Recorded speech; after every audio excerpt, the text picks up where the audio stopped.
Kəlbəzəri bu günlərim yenə də Ağdərədə, Həsənrızda Qazi qardaşımız, Yusuf Baxşeyiş qardaşımızın obyektindəyik. Cənab Prezidentimiz və adiyyəti olan orqanlar hər zaman Cənab Prezidentimiz siyasətini dəstəkləyənlər deyirlər ki, qazilərə, şəhid ailələrinə hər kəs dəstək olsunlar.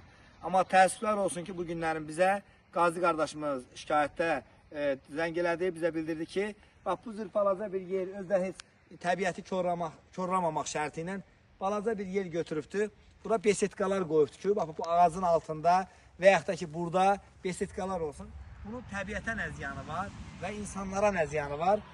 Meşə İdarəsi heç nə demir, sağ olsun. Burada Meşə İdarəsinin rəhbərinə təşəkkür edirəm ki, əsl Cənab Prezidentimizin siyasətini dəstəkləyən insandır ki, Qazi qardaşımız da deyir ki, get çörək qazan, balana çörək qazan. Bəli, Cənab Prezidentimiz də deyir ki, Qarabağda yaşayanlara və o cümlədən yenidən bərpa olunmuş evlərdə yaşayanlara hər kəs dəstək olsun ki, orada iş yerləri olsun. İş yerləri olsun ki, orada yaşasınlar. Qapısını bağlayıb gedib Bakıda yaşamasınlar.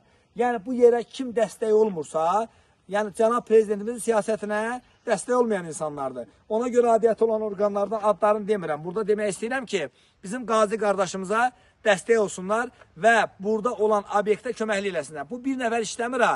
Bu özü işləyir, çayçısı işləyir, bunun kebabçı işləyir, ofisiantı işləyir. Bu demək ki, bu kənddən 5 nəfər, 10 nəfər ailə çörək qazanır. Niyə dəstək olmayaq ki? Bu günlərim əmlak gəlir, bu günlərim harasa başqa nümayəndəlikdən gəlirlər. Neynirlər? Qardaş, gedin başqa o villalar tikənlərə, gedin o 200 minlik, 500 minlik tikənlərə ilişində. Bu bir dənə besetka qoyan Qazi qardaşımıza, canını qurban verən qardaşımızla nə işiniz var sizin? Vallahi Cənab Prezidentimiz bunları bilmir. Əgər Cənab Prezidentimiz bunları bilsə, sizlər haqqında ciddi tədbir görərlər. Mən Mustafa Kəlbəzəri hər zaman kasıbların, qazilərin, şəhid ailələrinin və o cümlədən bizə ehtiyacı olan insanların yanındayım və onların arxasındayıq biz. Mətbuat işçisi olaraq fəxr edirəm ki, hər zaman o insanların yanındayıq.